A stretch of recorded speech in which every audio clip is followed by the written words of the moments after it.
Nah, kajian seperti ini penting. Karena kesalahan Khawarij itu satu kelompok ekstrim yang tidak mengikuti Sayyidina Ali, juga gak mengikuti Sayyidina Muawiyah. Tidak mengikuti Ali, juga gak mengikuti Muawiyah. Disebut Khawarij. Khawarij itu jamaknya Kharijah. Dia keluar dari pikiran ala Sayyidina Ali, juga keluar pikiran dari Muawiyah. Di sini disebut dia khurut. Khurut dari kata Khawarij. Serba keluar, dia tidak mengikuti sana, tidak mengikuti sini. Akhirnya disebut Khawarij. Nah, Khawarij itu orang yang berpikir sesuai kritik yang dilakukan Quran. Tapi mereka lupa bahwa yang punya otoritas kritik itu Allah. Karena yang kalau boleh sama-sama terganggu, kerajaannya itu hanya Allah. Gini saya beri contoh ya. Yang punya hak ketika sepeda motor saya kamu pakai, yang punya hak menentukan itu gasap apa pinjam itu saya apa orang lain? Saya. Ketika yang pakai gak pamit itu teman akrab saya atau anak saya atau orang yang saya ridhoi, itu namanya gasap apa pinjem gak pamit? Ya udah, ini harus jelas.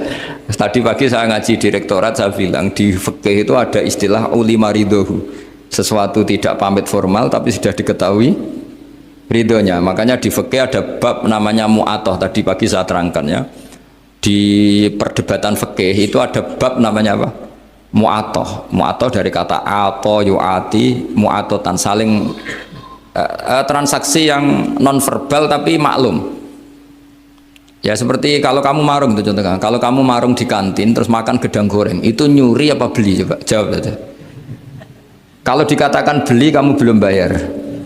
Kalau dikatakan nyuri terang-terangan. Coba kalau mbak-mbak milih mana? Itu nyuri apa beli? Kalau beli belum bayar. Kalau nyuri kok terang-terangan ya. Nggak nyuri apa beli?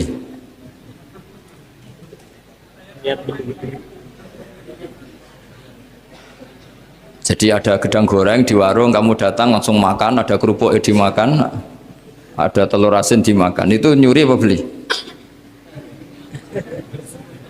Nah, itu kalau orang fikih dibabkan kitabul bai'il mu'atoh, akad beli lewat jalur mu'atoh. Menurut Imam Abu Hanifah seperti itu dikatakan beliau pakai dalil al-adat muhakamah, bahwa adat itu berposisi seperti hukum. Karena posisi di warung, maka ngambil di situ dianggap memulai akad jual beli. Tapi karena ini sesuatu yang potensi masalah, Imam Syafi'i mengatakan itu enggak baik, enggak sah. Karena nanti kalau asumsi kamu gedang goreng itu 1.000, ternyata diregani 5.000 kan mangkel. Nah itu resikonya di situ, ya kan? Tapi kalau misalnya itu dikatakan, makanya Imam Syafi'i mengatakan itu profesional. Itu namanya ghormu. Ketika Anda bayar 5.000, itu namanya tebusan kesalahan. Jadi Imam Syafi'i melihat itu tidak jual beli, tapi tebusan kesalahan. Sehingga kalau saya jadi hakim, misalnya pembeli bilang asumsi saya 1.000 Gus, terus kata baik, kata penjual, enggak Gus itu tak jual 5.000, saya harus memenangkan baik. Memenangkan siapa? Penjual. Karena penjual adalah pemilik gedang goreng itu, dan posisi yang makan adalah perusak barang orang lain. Gitu. Sehingga dimenangkan penjual, ya dimenangkan penjual. Kenapa dimenangkan? Karena cara berpikir fikih, karena dia yang punya otoritas itu, punya otoritas kepemilikan. Itu dalam fikih madzhab apa? Syafi'i. Nah, itu penting dalam analogi surga dan neraka. Orang Khawarij itu kalau ada orang dosa, itu dikatakan sudah tidak Islam lagi, dia sudah keluar dari Islam. Orang dosa itu wajib disiksa oleh Allah. Mereka bilangnya ya wajib. Dalam kelompok Islam itu ada kelompok namanya Khawarij, orang yang sangat ekstrim dalam berpikir. Dia mengkafirkan orang yang melakukan dosa apa? Besar, dihukumi kafir. Tapi pendapat ahli sunnah enggak, orang dosa besar ya dosa saja, tapi tidak usah dihukumi kafir. Kenapa? Cara berpikir ahli sunnah, surga neraka itu milik Allah. Kalau yang punya saja enggak apa-apa, ngapain ada yang ribet? Yang punya surga neraka itu Tuhan, dan Tuhan memanggil-manggil orang yang salah itu disuruh tobat, anibu ila rabbikum, wahai hambaku yang berlebihan, yang masih dosa, ayo kembali ke saya.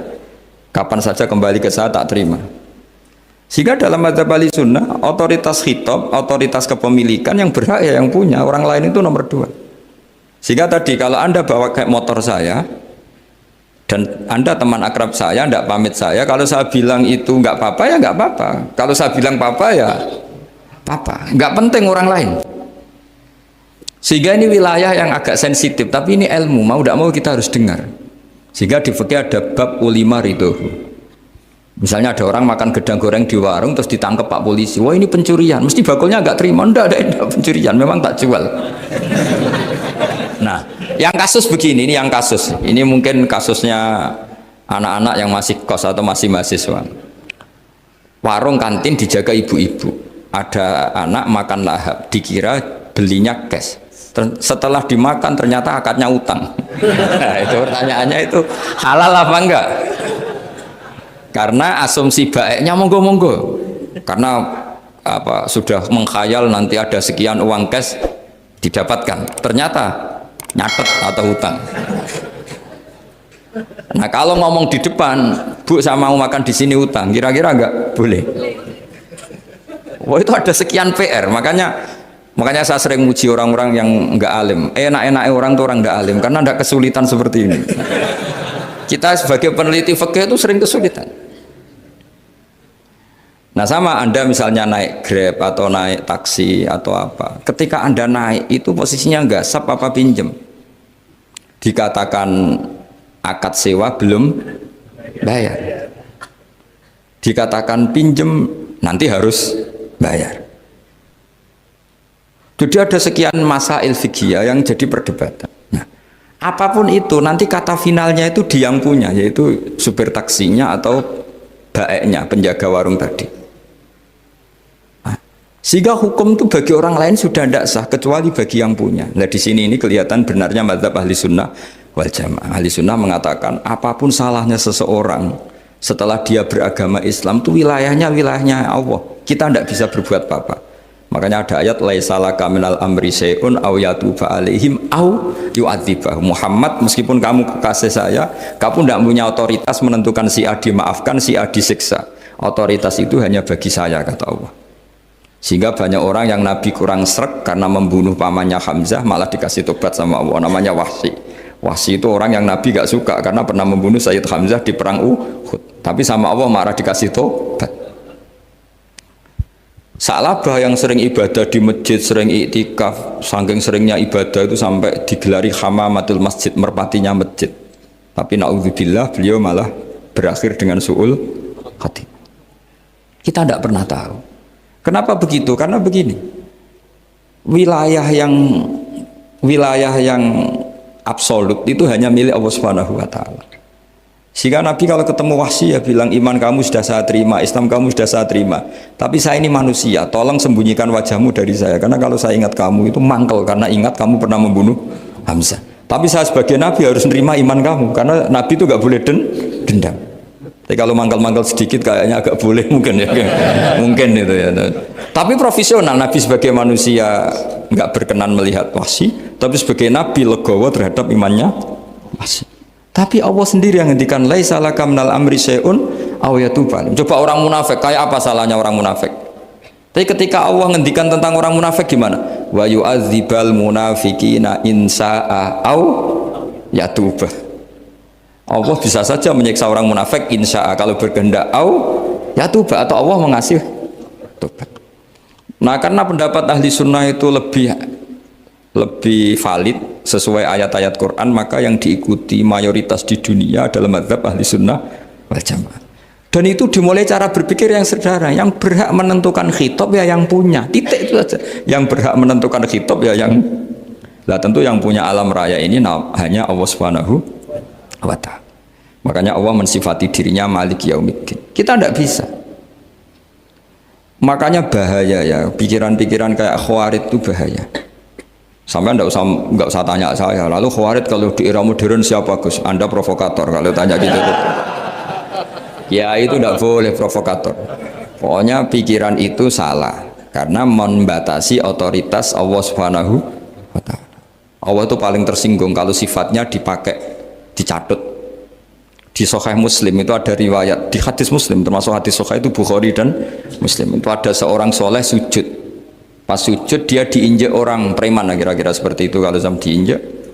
Terus si yang sujud tadi bilang gini, wawahi, ada kata wawahi, wawahi la yaghfiru wahu laka, demi Allah, Allah tidak akan maafkan kamu.